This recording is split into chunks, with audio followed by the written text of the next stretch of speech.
Sauf que, depuis 2021, il est établi formellement que M. Anissé Ekani a continué de percevoir. Depuis 2018. Depuis 2018. Oui. C'est lui qui perçoit, n'est-ce pas, je vais dire comment vous appelez ça, les émoluments, l'aide publique, n'est-ce pas, reversée aux partis politiques. C'est lui qui décharge, c'est lui qui reçoit cela. Alors, s'il est établi, si le MINAT... C'est à lui qu'on donne. C'est à lui qu'on donne. C'est lui qui décharge. Oui. C'est lui qui décharge. Alors, si depuis 2018, et si je place le curseur, n'est-ce pas, au même niveau que le MINAT pour dire depuis 2021, ce n'est plus lui qui porte la casquette officielle de représentant légal, n'est-ce pas, du Manidem. Pourquoi vous continuez à donner donc à Anissé Ekani? Et que malgré tout, le MINAT a continué à lui reverser les deniers publics, parce qu'il faudrait toujours qu'on rappelle ce que c'est que les deniers publics. Parce qu'on a la manie de croire au Cameroun que l'argent vient des poches de certains individus. Non, lorsque le MINAT reverse, n'est-ce pas, je vais dire, tout ce que vous appelez comme aide aux partis politiques, aide publique, c'est le trésor public qui paye. C'est le trésor public. Et ça veut dire que si le MINAT, sachant depuis 2021 que M. Ekani Anissé n'était plus le représentant légal du Manidem, et que malgré tout, a continué à lui reverser ces émoluments-là, cette aide, n'est-ce pas, au parti, je vais dire, au parti public, au parti politique, ça veut dire qu'il y a détournement de fonds quelque part. Ça veut dire que vous avez connaissance que quelqu'un n'a pas qualité pour percevoir, n'est-ce pas, les deniers publics. Malgré tout, vous avez continué à les lui reverser. Il y a une complicité de détournement de deniers publics. Et là, je suis formel là-dessus. Et il faudrait donc que, et ça se passe devant le Conseil constitutionnel, c'est-à-dire le juge suprême dans notre pays. Et vous allez étaler comme ça que vous avez continué à verser de l'argent à quelqu'un qui n'a ni qualité ni titre pour les percevoir, et même que vous avez continué à induire les autres institutions en erreur. Parce qu'entre-temps, l'ECAM a continué jusqu'au mois de juin à inviter M. Ekani Anissé à toutes les rencontres, n'est-ce pas, élargies aux partis politiques. Préparer l'élection. N'est-ce pas, dans la phase préparatoire des élections. Vous avez laissé l'ECAM, vous avez induit l'ECAM en erreur, en continuant de laisser l'ECAM inviter, y compris lors de la rencontre avec l'ONU, une organisation internationale, pour venir préparer justement les élections de 2025. Mais c'est très grave. C'est très grave dans une république. Vous savez, monsieur Onana, mon petit frère parle des institutions. Nous sommes en république. Il faudrait que les gens comprennent ce qu'on appelle une institution dans une république. Les institutions ont une mission. Et il faudrait justement éviter de faire des institutions un usage contraire au risque de leur faire perdre leur vocation première. Il faut éviter cela. Et donc, les tripatouillages institutionnels, les manigances institutionnelles ne sont en rien acceptables en République. Ce que je dis n'a rien à voir avec, n'est-ce pas, le fait d'être partisan ou sympathisant. Ce que je dis, et vous avez bien fait, n'est-ce pas, avec le titre, je vais dire le libellé de votre thématique ce soir, parler du droit et rien que du droit. Lorsqu'on parle du droit, cela est conçu comme, n'est pas conçu comme relatif à une appartenance à un parti, à une appartenance idéologique. Non, c'est tout simplement le droit. Je veux dire que si demain, le RDPC voyait son droit piétiné, c'est avec le même acharnement, avec la même vigueur que je défendrais cela. Parce que nous sommes en république, nous ne sommes pas dans une monarchie. Et en république, lorsqu'on commence à, je vais dire, à feindre avec les principes du droit, lorsqu'on commence à louvoyer avec les principes du droit, c'est un piège mortel dans lequel, n'est-ce pas, on emballe la République et qui peut se refermer terriblement sur nous.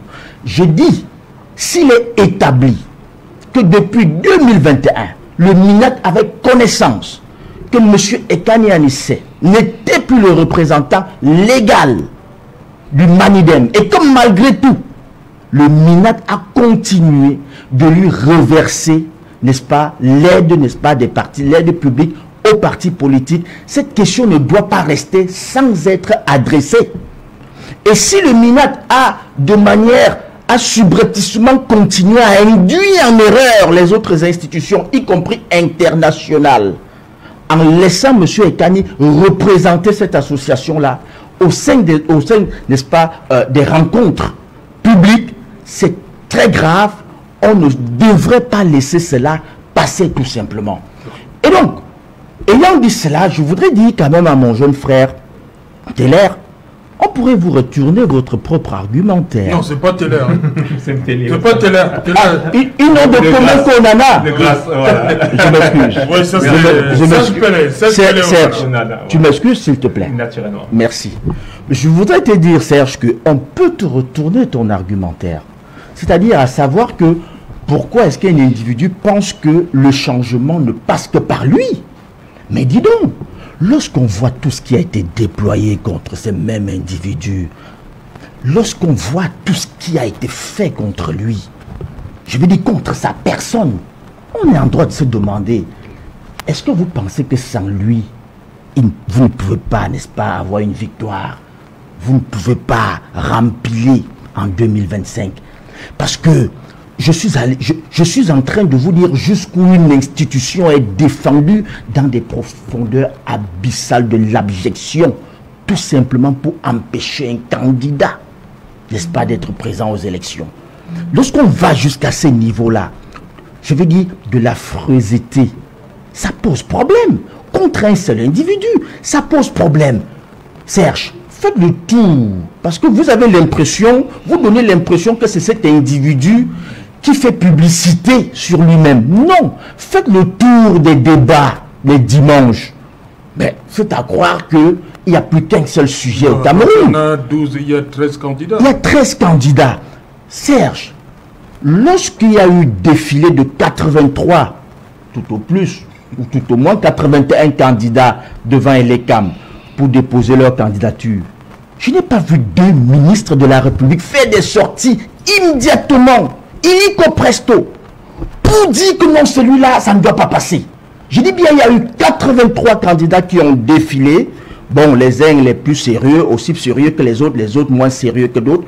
Mais je n'ai pas vu un seul instant un seul ministre de la République sorti illico presto pour dire non, ce candidat, ça ne doit pas passer. Avec des arguties, les uns aussi ubuesques que les autres. Oh, l'un disant, oh, il a signé son truc dans un commissariat. Oh, il n'a pas démissionné de son parti. Il n'a pas, même quand un candidat qui n'avait pas l'âge révolu de 35 ans est passé, personne n'a rien dit. C'était silence total. Mais pourquoi vous pensez? C'est vous qui donnez l'impression, finalement, c'est vous qui donnez l'impression que ce candidat, finalement, est celui qui doit attirer toutes les attentions, y compris celles qui n'étaient pas orientées vers lui.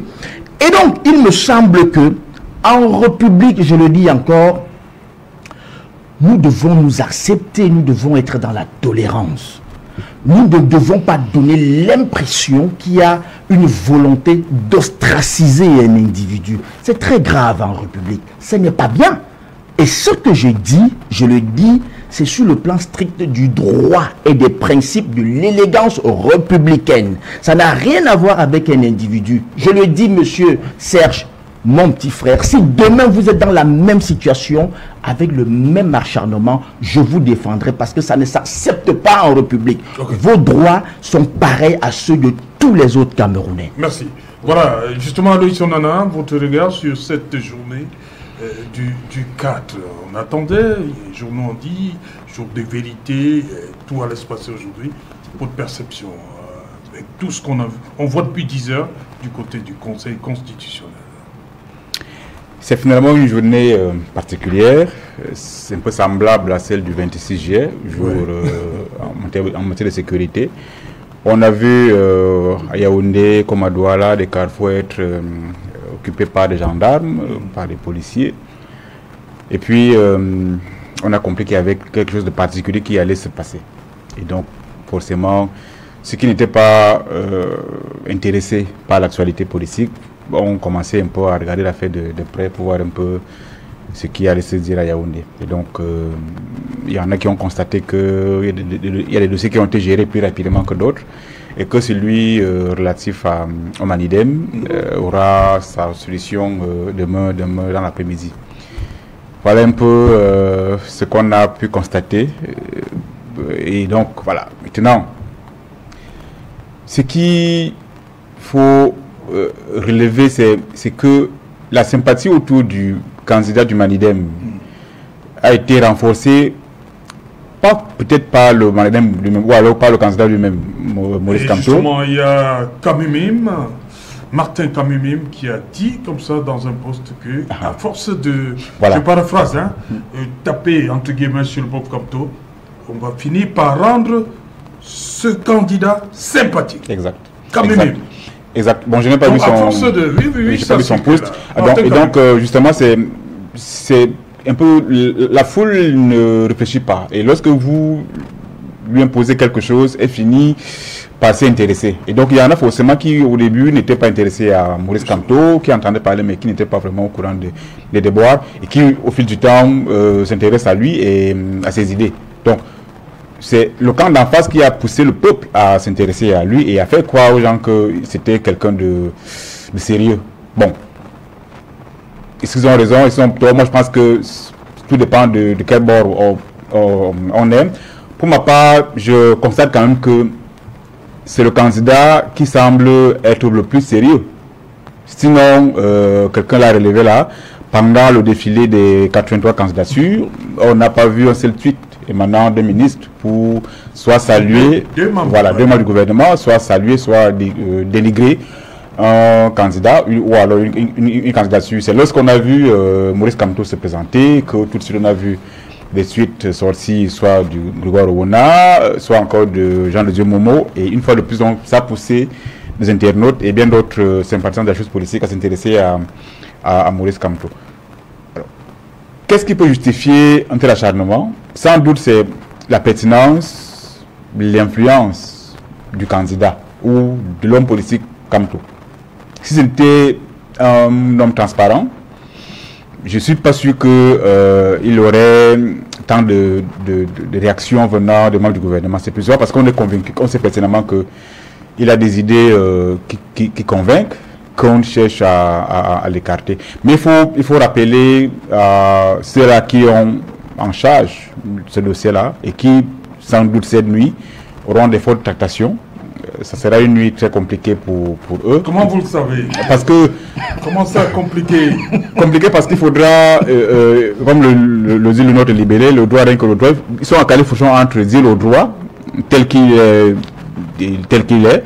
ou alors vous avez vu chez Kali tout à l'heure, il a dit que bon, les autres affaires, on a liquidé comme ça.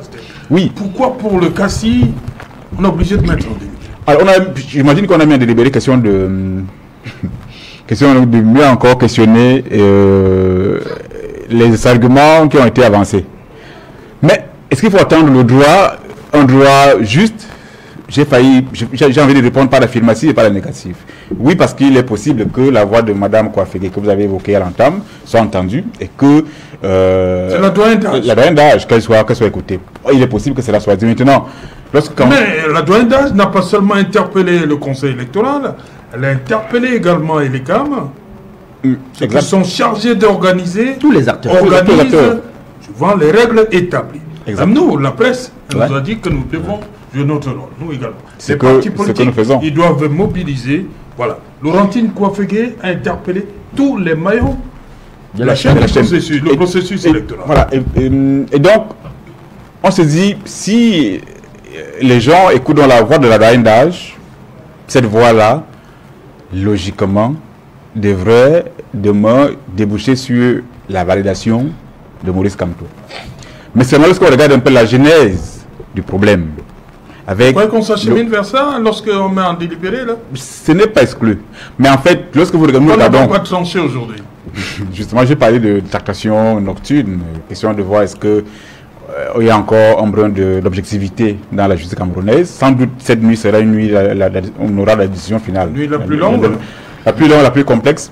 Alors maintenant, quand je parlais de la genèse, c'est que vous avez vu le glissement des municipales, ceux qui font le reproche au professeur Kamto d'avoir boycotté, sans doute, j'imagine qu'il avait fait un programme d'avoir des conseils municipaux en mars, oui, ça n'a pas été le cas. Donc, le fait déjà d'avoir décalé ces municipales-là et la suite des événements peut nous amener à conclure par la négative, c'est-à-dire demain, il est possible qu'on invalide, pas parce qu'il aura perdu, pas parce qu'il aura manqué d'arguments, mais parce que justement, on est dans la logique de l'écarter purement et simplement. On est dans une logique établie depuis très longtemps qui veut que, à la fin, qu'il soit le candidat le plus sérieux pour certains, qu'il soit purement invalidé. Je pense que même dans le camp de certains qui le voient sérieux, je pense que dans le camp de Serge Mpele, il y en a qui savent pertinemment que c'est quelqu'un qui convainc, qui arrange les foules.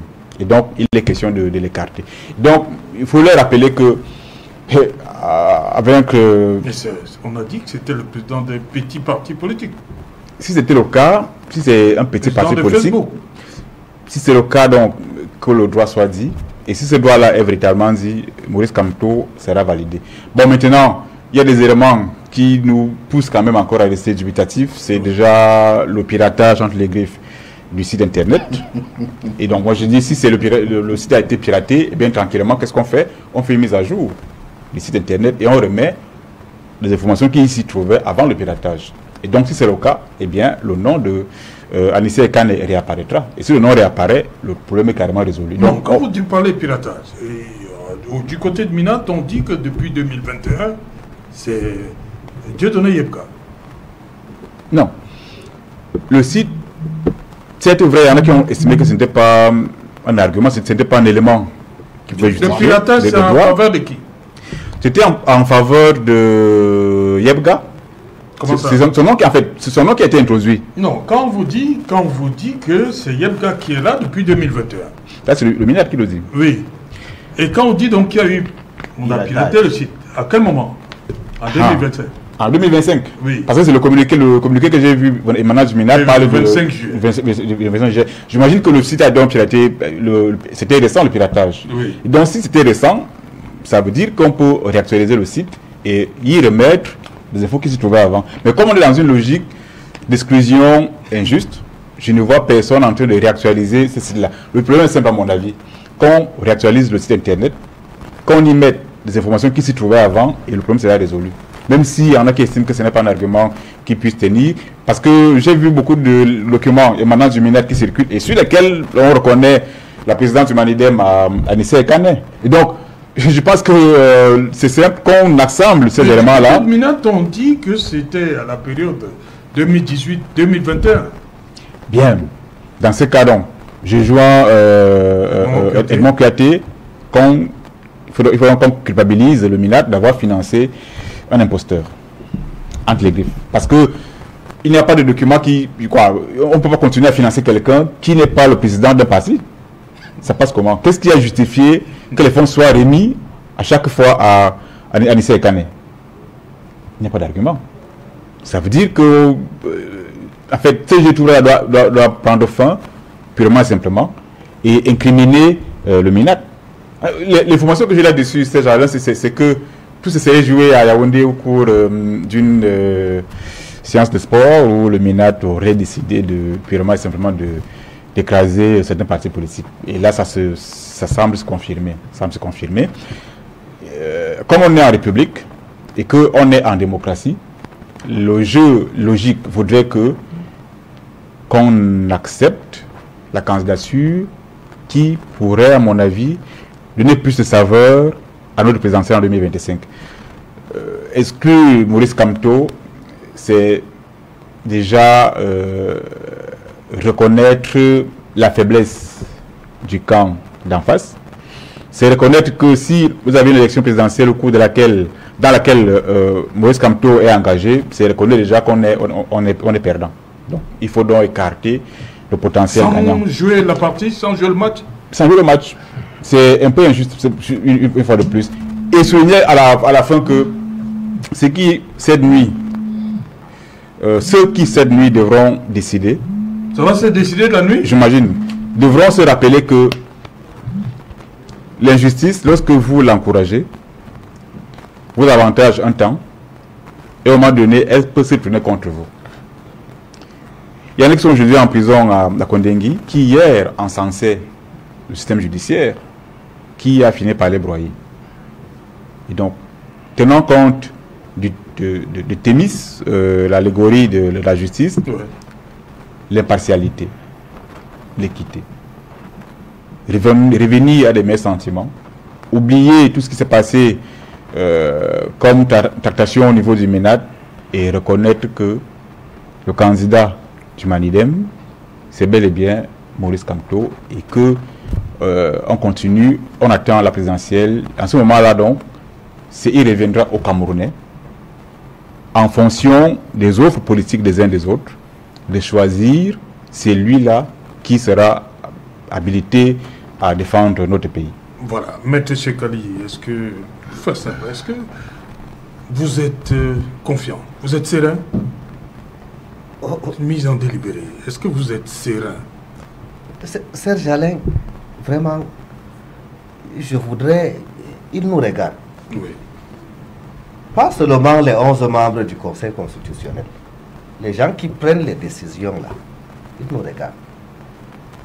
Et je ne sais pas, je vais vous faire un aveu, Serge Alain, un aveu personnel. Ça fait presque 5-6 ans que je me suis engagé en politique. Je commence à être fatigué. 6 ans et vous êtes déjà fatigué? Oui. Mais je veux ce que mon copanéliste là disait.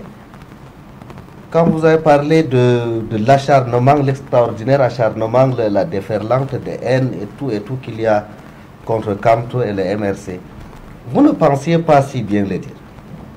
En 2018, je n'avais même pas la carte d'électeur. Je n'ai voté nulle part.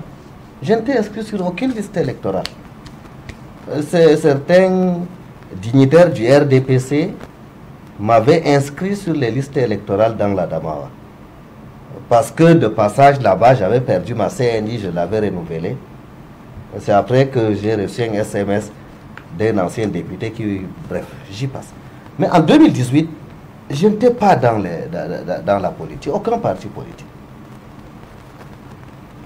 Même pendant les premières manifestations que les MRC organisaient, vraiment, je n'y étais pas.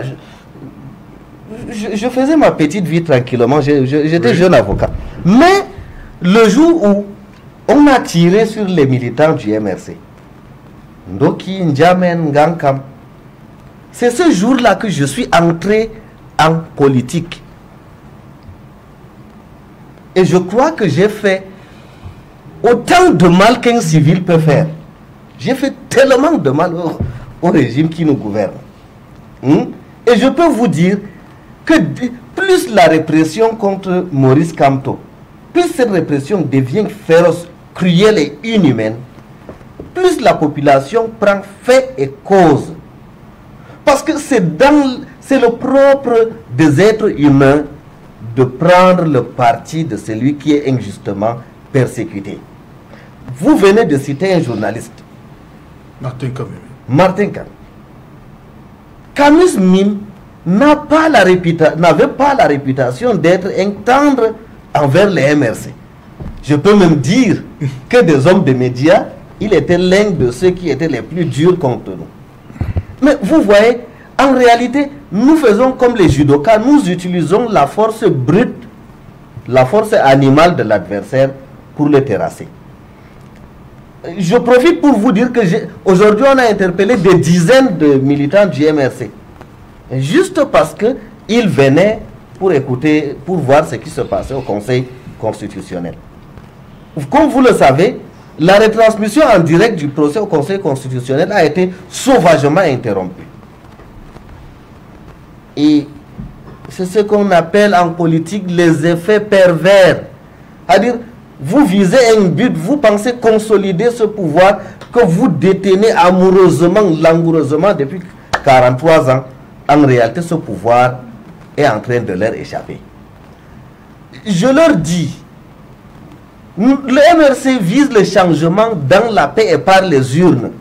Mais l'erreur la plus mortelle que le système va commettre, ça sera de recaler la candidature du professeur Kamto, il n'y aura pas de casse, il n'y aura pas d'insurrection. Mais à l'instant précis où le conseil va rejeter la candidature du professeur Kamto. Hein? Non, on n'en est pas encore là. Hein. Non, j'ai dit si. Voilà. J'ai dit si. Comme il est en train de parler de rattrapage avec suffisance et condescendance. Depuis les élections de 2018, quand vous nous entendez parler de résistance nationale là, de résistance nationale pacifique là, on a plusieurs degrés, on a plusieurs plans échafaudés. Et je vous assure, vous venez tout à l'heure de dire que Kamto peut faire comme Sonko en faveur de Diomaye Faye, et vous avez même eu le courage de dire que Kamto pourrait se désister derrière Cabral Libi parce qu'il est jeune. Non monsieur, le RDPC ne nous dira pas ce que nous avons à faire. Nous sommes des grands garçons. Nous avons près de 800 camarades qui ont fait la prison. Nous avons eu des camarades qui sont morts en prison. Moi, en tant qu'avocat, j'ai perdu 2 confrères qui étaient dans le dossier. Théodore Kamkui, Sylvain Sob, Nina Koloko, 3 qui sont morts à la tâche parce qu'on défendait la justice. Morts d'épuisement, morts au combat. Nous savons ce que nous allons faire. Et vous n'allez pas avoir le prétexte de dire que nous faisons dans l'insurrection. Il y aura ce changement-là dans les urnes et ça sera par la paix.